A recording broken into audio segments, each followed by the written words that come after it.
Master minds commerce చదవాలనుకునే 10th inter విద్యార్థుల తొలి ఎంపిక. గ్రీన్ రెవల్యూషన్ వచ్చిన తర్వాత ఈ మన ప్రాంతంలో రైసు, నార్త్ ప్రాంతంలో గోధుమలు ఈ రెండు పెరిగినాయి గ్రీన్ రెవల్యూషన్లో భాగంగా. ఈ పెరిగిన తర్వాతనే షుగర్లు ఇవన్నీ పెరుగుతున్నాయి అని అంటున్నారు. సో మనదైన ఆహారం మళ్ళీ మనం తిరిగితే ఇప్పుడు మీరు చెప్పినట్టుగా సజ్జలు, జొన్నలు, రాగులు, ఆరికలు, కొర్రలు ఇటువంటి ఆహారం ఒకప్పుడు తినేవాళ్ళము కొన్ని వందల సంవత్సరాల క్రితము. 50 ఏళ్ళ క్రితం కూడా చాలా ప్రాంతాల్లో, పల్నాడు ప్రాంతాల్లో, చాలా ప్రాంతాల్లో, రాయలసీమలో, తెలంగాణలో 40 ఏళ్ల క్రితం కూడా తిన్నారు. ఆ ఆహారం మళ్ళీ మనం ఆహారాన్ని కానీ దాంట్లోకి వెళితే మళ్ళీ మన ఆరోగ్యాన్ని తిరిగి తెచ్చుకోవచ్చని అని అనొచ్చా మీ మాటల ద్వారా? నిస్సంశయంగా అండి. ఎట్లా అనుమానం లేకుండా మన ట్రెడిషనల్ అంటే ఇప్పుడు కాదు, మనం మీరు చెప్పినట్టుగా మన ట్రెడిషనల్ తిండ్లకి మనం పోగలిగితే మనకున్న జాడ్యాలన్నీ పోతాయి అనేది నా అభిప్రాయం అండి. ఇప్పుడున్న నేపథ్యంలో లైఫ్ స్టైల్ డిసీజెస్ అంటున్నారు. ఎగ్జాక్ట్. మనం ఏ డిసీజ్ టచ్ చేసినా దానంటే లైఫ్ స్టైల్కి లింక్ చేస్తున్నారు కదా. అవును. ఇప్పుడు ఈ మారిన క్రమంలో లైఫ్ స్టైల్ని మనం మార్చుకోవటం సాధ్యమా? ఇటువంటి వాతావరణంలో కూడా మన ఆరోగ్యాన్ని ఎలా కాపాడుకోవాలి? సో దానికి ఒకటే ఎగ్జాంపుల్ చెప్తానండి. ఇప్పుడు నేను చాలా బిజీ, నేను కార్పొరేట్లో పనిచేస్తుంటా, మేనేజర్ని లేదా నేను డాక్టర్ని కావచ్చు, ఎవరైనా సరే నేను ఎంత బిజీగా ఉన్నానంటే పొద్దున 6 నుంచి రాత్రి 11 బిజీగా ఉన్నా. అందువల్ల హార్ట్ అటాక్ వచ్చిందంటే నాకు అర్థం లేదు కదా.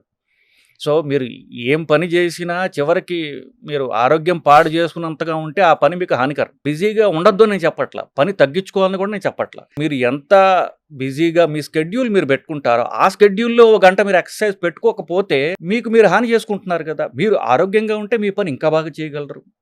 సో మీకు పని చేయడానికి బాగా ఎఫిషియెంట్గా ఉండడానికి భాగంగా మీ బాడీని కాపాడుకోవడం కూడా మీ ఎఫిషియన్సీలో భాగం. అది పెద్ద పెద్ద పొజిషన్స్లో ఉన్న వాళ్ళకైతే వాళ్ళ ఆరోగ్యం ప్రజలకు ఉపయోగం కాబట్టి వాళ్ళ చుట్టూ ఉన్న టీము వాళ్ళకి సంవత్సరం పరీక్షలు చేయడం, వాళ్ళకి బలవంతంగా ఎక్సర్సైజులు చేస్తుంటారు. అలాగే if you want to be busy or if you think you are efficient, మీరు నేను ఎఫిషియంట్ అనుకుంటే దానిలో భాగంగా ఎక్సర్సైజ్ ఉండాలి. అంటే ఫిజికల్ ఫిట్ బాడీలో ఫిట్ మైండ్ ఉంటుంది కాబట్టి. సో నేను ఎంత బిజీగా ఉన్నాను, చాలా స్ట్రెస్ఫుల్ లైఫ్ కాబట్టి నేను ఎక్సర్సైజ్ చేయలేకపోతున్నాను అనడం అనేది మీరు ఎఫిషియంట్ కాదు అని చెప్తోంది అది. సో అంటే దెర్ ఈజ్ నో ఎక్స్క్యూజ్. మీరు పొద్దున బిజీగా ఉంటే మధ్యాహ్నం చేయండి, లంచ్ టైంలో చేయండి. లంచ్ టైంలో బిజీగా ఉంటే ఎక్సర్సైజ్ సాయంత్రం చేయండి. ఏదో ఒక టైంలో మీరు ఎక్సర్సైజ్ చేసి తీరాలి, లేదంటే మీరు అనారోగ్యం పాలవుతారని తథ్యం అండి.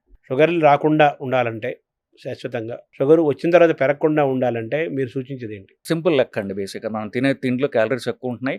ఆ క్యాలరీస్ ఖర్చు పెట్టలేకపోతున్నాం మనం. ఇప్పుడు డైట్ అంటాం, మనందరం ఇప్పుడు మాట్లాడేది రైస్ ఆపేయాలని చెప్తున్నాం. ఈ అలవాట్ల వల్ల ఇప్పుడు అన్నప్రాసం చేసేది అన్నం అంటున్నాం. అన్నప్రాసం 1 సంవత్సరం వయసులో చేస్తారు. 40 ఏళ్ళకో 50 ఏళ్ళకో నాలాంటి డాక్టర్ అవ్వచ్చు, అన్నం మానేయమంటే వాళ్ళకి కష్టం కావచ్చు, అందరూ ఆపలేకపోవచ్చు కూడా. సో ఈ డైట్ ఎక్సర్సైజ్ అనేవి మీరు ఏమి చేయగలరు దాంట్లో ఆప్టిమైజ్ చేసుకోవాలి. మీరు డైట్ బాగా చేయగలరా, డైట్ చేయండి. మీరు డైట్ చేయలేరు అనుకోండి, మీరు తగ్గించగలిగినంత మీరు తగ్గించుకోండి, ఎక్సర్సైజ్ చేయండి. సో ఈ 2 బ్యాలెన్స్ చేసుకుంటూ మనం బరువు తగ్గాలి. సో బరువు తగ్గడానికి మీరు డైటు చేయాలి, ఎక్సర్సైజు చేయాలి. వట్టి డైటే చేశారనుకోండి, ఒక గాలి తీసిన బెలూన్ లాగా ఒక సిక్ లుక్ వస్తుంది అనమాట, ఏదో జబ్బు పడిపోయిన వాడి లుక్ వస్తుంది. అది కాకుండా ఎక్సర్సైజ్ చేసినట్లయితే ఆ ఫ్యాట్ లాస్ ఏదైతే ఉందో అది హెల్తీగా ఉంటాడు వాడు. సో ఎక్సర్సైజ్ చేసిన బాడీ హెల్తీగా అందంగా కనిపిస్తుంది. ఉట్టి డైట్ చేసిన వాడికి జబ్బు వచ్చినా కూడా చూడండి అలా గాలి తీసిన బెలూన్లాగా అయిపోతాడు, చూసారు అలా. సో మీరు ఈ డైట్ని చేసుకుంటూ, మీరు డైట్ చేయడం కష్టమైతే కనీసం ఎక్సర్సైజ్ చేసుకుంటూ, ఎక్సర్సైజ్ చేయడం కష్టమైతే డైట్ ఎక్కువ చేసుకుంటూ, ఇలా మీరు బ్యాలెన్స్ చేసుకుంటూ బరువు తగ్గితే ఆ షుగర్ అనేది రివర్స్ అవుతుందండి. ఇప్పుడు మన డయాబెటీస్ అనేటటువంటి జబ్బులో 95% రివర్సిబుల్ అండి.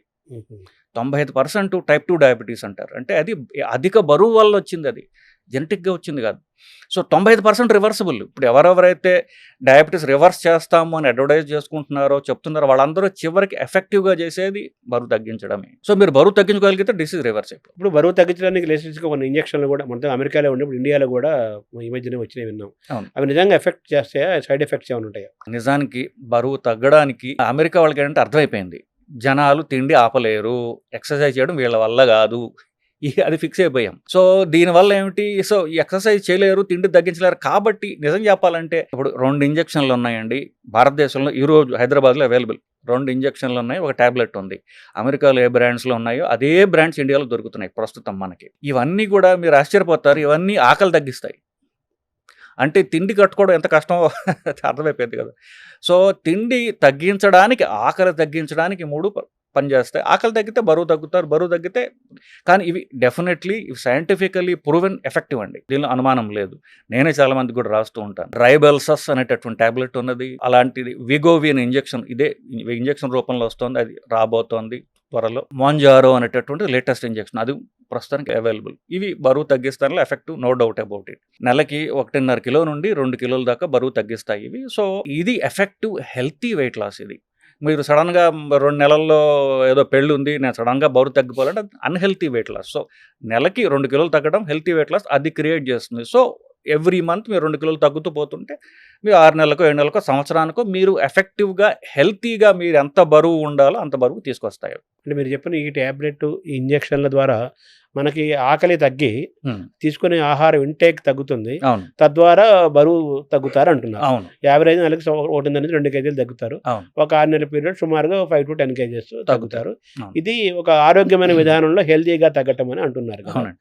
మరి వ్యాయామం చేయక్కలేదా వాళ్ళప్పుడు? సో ఇప్పుడు ఈ ఎంతకాలం తీసుకోవాలి నెక్స్ట్ క్వశ్చన్. సంవత్సరం తీసుకున్నారు అనుకోండి, అంటే షుగర్ ఉన్నవాళ్ళు నిరంతరం తీసుకోవచ్చు, షుగర్ లేని వాళ్ళు సంవత్సరంన్నర ఇస్తాం. దాని తర్వాత ఇవి ఆపేస్తే మళ్ళీ తిరిగి వస్తుంది బరువు. ఎందుకంటే మన శరీర తత్వంలో, మన జీన్స్లో ఇంత బరువు ఉండాలి అని శరీరానికి ఉంటుంది. బేసికలీ తగ్గిన బరువు మళ్ళీ వస్తుంది. ఇన్ఫాక్ట్ మీరు ఆశ్చర్యపోతారు, బరువు తగ్గడానికి ఆపరేషన్ చేయించుకున్న వాళ్ళలో 84% మందికి 6 నెలల్లో పూర్తిగా బరువు వచ్చేస్తుంది.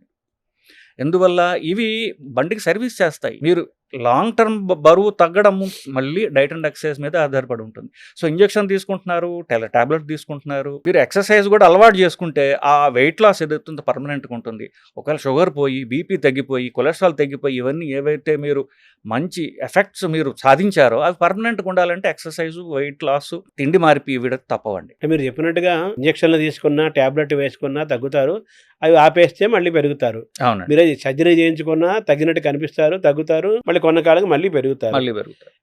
ఇవి ఏమీ జరగకుండా ఉండాలంటే మన సహజమైన విధానంలో న్యాచురల్గా మన లైఫ్ స్టైల్ని మార్చుకుంటే మాత్రలు వేసుకోకలేదు, ఇంజక్షన్ చేసుకోకలేదు, సర్జరీ చేసుకోకలేదు. తప్పకుండా that is the best method కదా. That is the best method, most effective method, most difficult method. ఎందుకంటే ఇప్పుడు నేను చెప్పినట్టుగా డైట్ చేయడం, ఎక్సర్సైజ్ చేయడం అనేది అన్నిటికంటే కష్టతరం అండి. చెప్పడం చాలా తేలిక, కానీ ఇప్పుడు ఎవరన్నా పేషెంట్తో మాట్లాడనుకోండి, బాగా మోటివేటెడ్గా ఉన్నారనుకోండి, 4 రోజులు చేస్తారు, ఆ తర్వాత మోటివేషన్ పోతుంది. వాళ్ళకి జిమ్కి డబ్బులు కడతాడని ఆ డబ్బు అలాగే ఉంటుంది, వీళ్ళు జిమ్కి పోరు. సో డైట్, ఎక్సర్సైజ్ అనేది మన యాటిట్యూడ్, మన ఆలోచన విధానం ఉంది చూసారా, అది కొంచెం బద్ధకంతో నిండి ఉన్నటువంటి ఆలోచన. బేసికల్ మనుషులందరూ అలాగే ఉంటారు. అది లాంగ్ టర్మ్ చేసుకోవడం అనేది యాక్చువల్ ఛాలెంజ్. శరీరాన్ని, మన మనస్సుని కాదని నేను లాంగ్ టర్మ్ ఎక్సర్సైజ్ చేస్తాను అని అలవాటు చేసుకోవడం, దాన్ని ఎంజాయ్ చేయాలి బేసికల్. అప్పుడు లాంగ్ టర్మ్ చేయలేరు కదా. ఇప్పుడు డైట్ మార్పిడి చేసాము, అది ఎంజాయ్ చేయలేకపోతే వాళ్ళు లాంగ్ టర్మ్ డైట్ చేయలేరు. ఇన్ఫ్యాక్ట్ 80% డైట్స్ అన్నీ ఫెయిల్ అవుతాయి. ఎవరెవరు డైట్ గురువులు ఉన్నారో అన్ని ఫెయిల్యూర్ డైట్లే. ఎందువల్ల? మనిషికి ఇష్టమైనది పర్మనెంట్గా తింటాడు, నువ్వు అన్నం మానేసి అంటాడు, వాడికి అన్నం ఇష్టం, వాడు 2 నెలల కంటే మానలేడు. రకరకాల డైట్లు కూడా it has to be tailored to the person.